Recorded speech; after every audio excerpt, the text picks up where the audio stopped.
Oke, mari kita sambung lagi kelanjutan dari novel Player Who Return After 10,000 Years. Nampaknya masih terlalu cepat bagi Kang Wu untuk bergembira.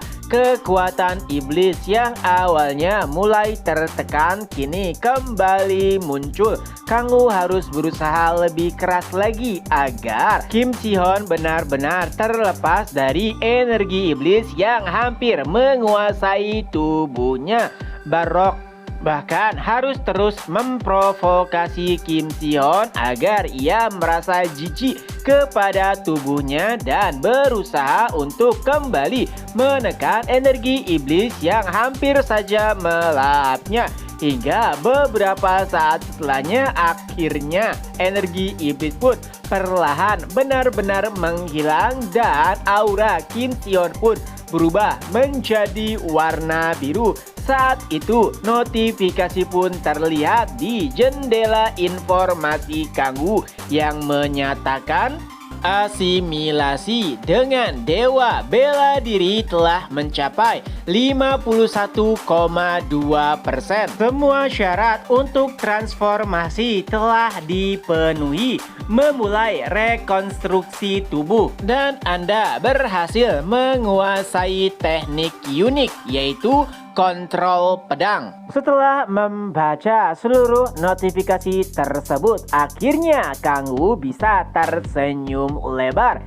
Ya, kali ini Kim Si-hyun telah terbangkitkan, bukan karena energi iblisnya, tapi melainkan karena dewa bela diri. Ia bahkan sampai bergumam, "Sudah kuduga, aku memang benar-benar keren." Dan itulah alasan kenapa semua orang sangat mencintaiku. Setelah beberapa saat, tubuh Kim Si-hyun benar-benar telah terrekonstruksi penuh.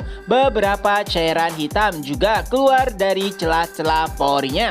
Tapi anehnya, Kim Si-hyun sama sekali tidak merasakan rasa sakit apapun. Ia benar-benar seperti telah terlahirkan kembali. Kini kondisinya telah pulih sepenuhnya. Tatapan permusuhan langsung diarahkan kepada Barok yang tengah menyamar. Dan tentu saja, walaupun rencana Kang Wu telah berhasil, Barok masih belum bisa membongkar sandiwaranya. Ia pun kembali berkata, "Bagaimana bisa seorang manusia menghilangkan benih yang ditanamkan oleh Tuan Satan? Sepertinya aku sedikit meremehkanmu." Dan pertarungan babak selanjutnya pun dimulai. Tapi kali ini gerakan Kim Si-hyun lebih cepat dan lebih stabil, dan alhasil tubuh Barok pun mulai dipenuhi banyak luka. Dan nampaknya sudah saatnya juga bagi Barok untuk melarikan diri. Ia pun menghancurkan sebuah bola hitam dan muncullah sebuah retakan. Sebelum memasuki retakan tersebut, Barok pun berkata, "Ingatlah manusia, ini belum sepenuhnya berakhir. Karena pada endingnya, iblislah yang akan menang." Tentunya Kim Si-hyun tidak ingin membiarkan Barok pergi begitu saja. Tapi karena ada ratusan undead yang menyerangnya, pada akhirnya Barok pun benar-benar telah menghilang. Tapi tentu saja bukan itu saja yang Kim Si-hyun khawatirkan. Ia pun langsung berlari ke arah Kang Wu yang masih menjalankan sandiwaranya. Ia pun berkata, Hyung Nim, apakah Anda baik-baik saja?" Ya, tentu saja sebenarnya tidak ada masalah bagi Kang Wu karena dirinya jugalah yang telah menyembuhkan Kim Si-hyun. Kang Wu pun menjawab, "Aku tidak apa-apa. Tapi ngomong-ngomong, bagaimana keadaanmu? Kenapa kamu tiba-tiba berubah menjadi iblis?" Kim Si-hyun pun terdiam sejenak lalu mulai menjelaskan ceritanya. Dan saat itu Kang Wu pun bergumam, "Oh, jadi sebuah benih. Maafkan aku karena tidak bisa melindungimu." Kang Woo masih melanjutkan sandiwaranya. Dan tentunya itu membuat hati Kim Seon merasa sedih. Ia pun berkata, "Hyung Nim, ini bukan salahmu. Ini semua karena aku yang masih terlalu lemah." Di lain sisi, Gaya yang berpura-pura pingsan pun akhirnya terbangun. Ia pun menghampiri Kim Seon sambil berkata, "Wali Kim Seon, apakah Anda baik-baik saja? Dan bagaimana dengan iblis itu?" Kim Seon pun menjelaskan perlahan kepada Gaya. Dan inilah akhir yang benar-benar Kang Woo inginkan. Sama seperti kisah-kisah di novel di mana sang pahlawan berhasil terbebas dari kutukan dan juga berhasil menyelamatkan wanita yang ia cintai. Tak terasa 1 minggu pun berlalu.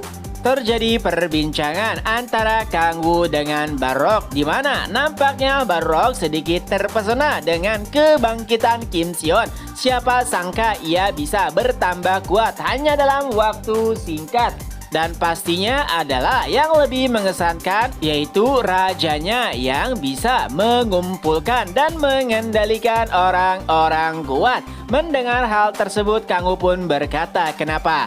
Apakah kau pikir kau akan kalah dengannya?" Barok pun menjawab, "Oh, tenang saja Raja, walaupun ia telah menggunakan kemampuan dewa bela diri, aku tetap tidak akan bisa dikalahkan dengan mudah." Tentu saja Kang Woo setuju dengan apa yang dikatakan oleh Barok. Pertama, kondisi Barok belum pulih sepenuhnya. Kedua, ia juga tidak menggunakan senjata aslinya. Jadi jika Barok serius, pastinya Kim Seon bisa dikalahkan dengan mudah. Walau demikian, perkembangan Kim Seon juga harus diakui. Dan Kang Woo pun yakin bahwa setidaknya Kim Seon saat ini sudah setara dengan 5 prajurit terkuatnya di neraka. Jadi Kang Woo tidak perlu khawatir lagi karena Kim Seon saat ini bahkan sudah bisa menangani para iblis seperti Halpas dan juga Malpas.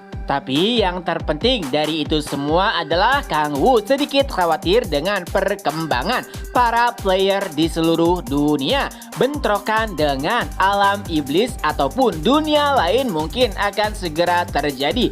Dan kesenjangan kekuatan antara manusia dan para iblis juga tidak terlalu sedikit. Yang artinya Kang Woo juga harus berusaha meningkatkan kekuatan para player secara keseluruhan. Karena itu akan sangat membantunya di masa depan. Tapi sebelum itu tentu saja Kang Woo juga harus melatih kekuatannya sendiri. Saat ini ia akan berfokus untuk mengendalikan otoritas milik Mamon dan menggabungkannya dengan otoritas miliknya. Itu bukanlah perkara mudah. Awalnya Kang Woo ingin bersantai setelah kembali ke bumi, tapi sepertinya itu hanya angan-angan belaka karena saat ini malah banyak hal yang harus ia selesaikan. Bahkan Kang Woo harus berlatih 20 jam sehari untuk bisa menggunakan kekuatan otoritas Mamon dengan benar-benar efektif. Di tengah-tengah pelatihannya, Lilith pun menghampirinya sambil menggoda Kang Woo. Tentunya Kang Woo merasa risih dan ia pun bertanya apa yang sedang dilakukan oleh Lilith. Lalu Lilith pun menjelaskan, "Oh Rajaku,